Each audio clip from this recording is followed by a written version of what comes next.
Good morning to one and all present here. Today we are going to discuss about human resource management.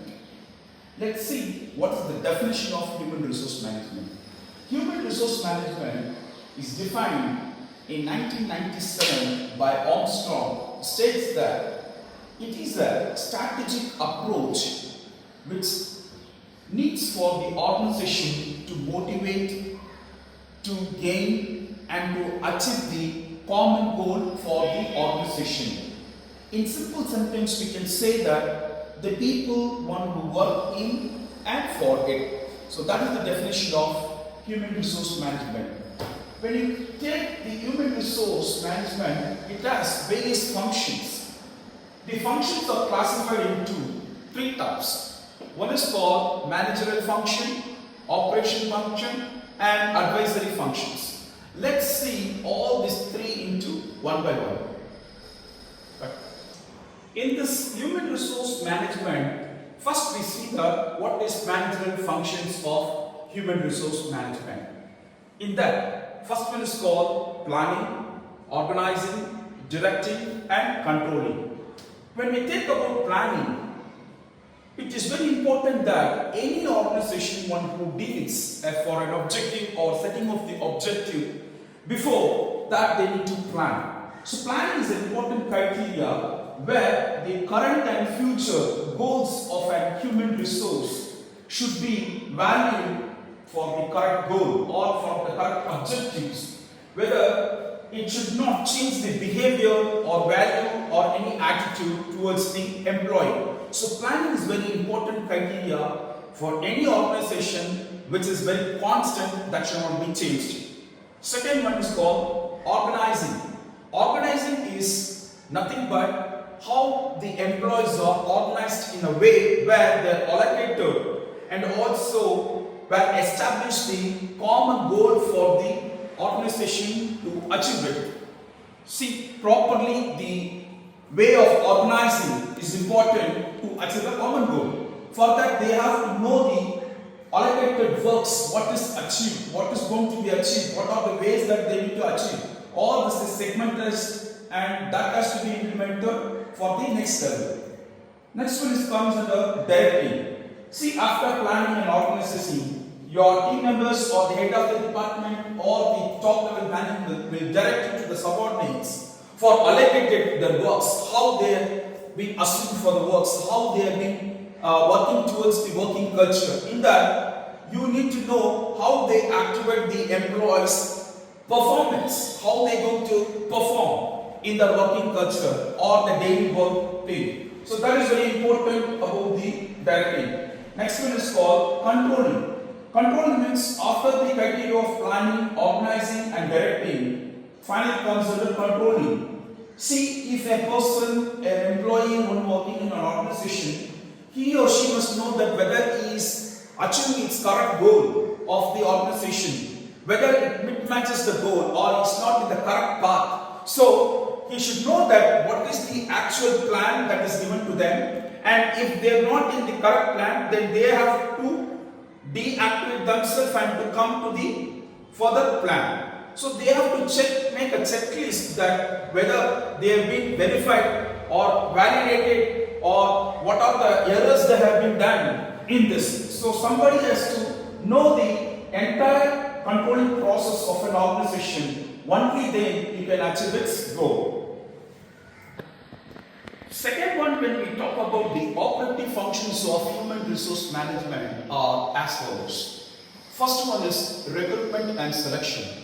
Second one is job analysis and design. Third one is performance appraisal. Fourth one is training and development. Fifth one is wages and salary administration. Sixth one is employee welfare. Seventh one is maintenance. Eighth one is labor relations. And ninth one is called personal records. Now let's see in detail each one by one. First, what is recruitment and selections?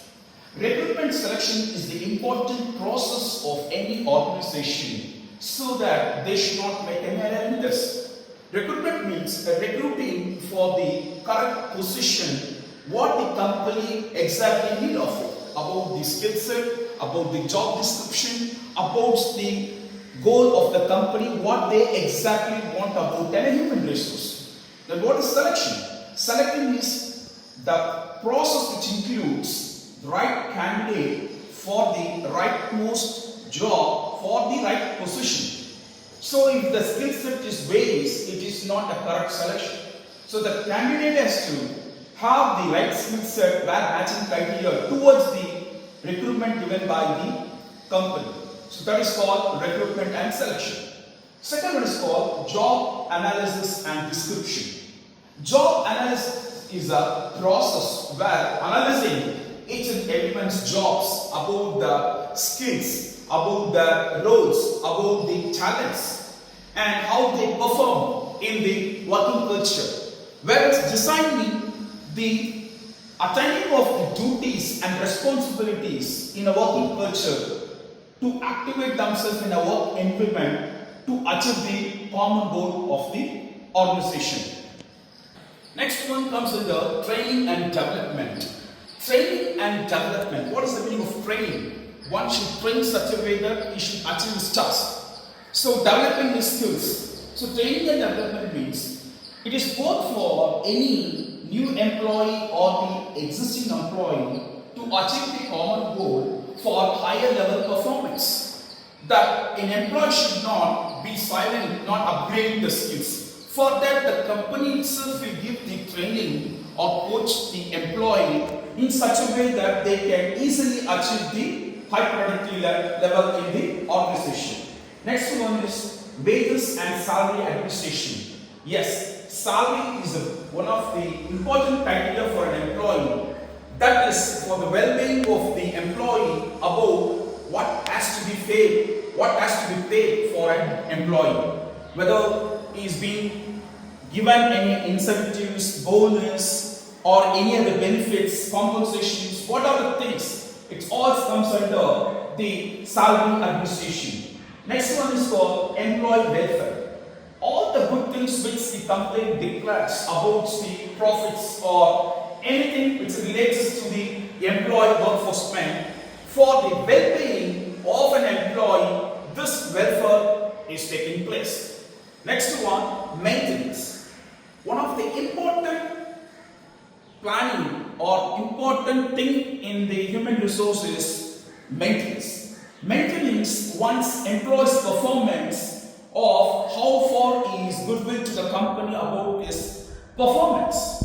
Though the company always try to maintain the good records of an employee in an organization. So that is called maintaining records.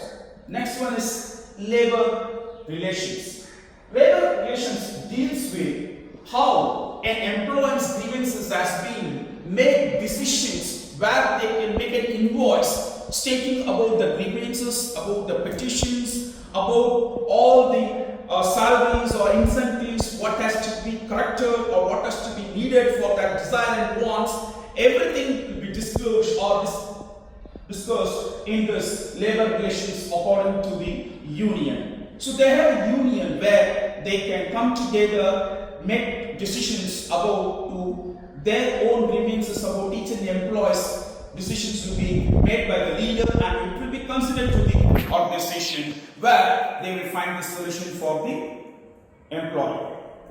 Next one is called personal records. Last but not least, every employee has his own individual personal record in every organization.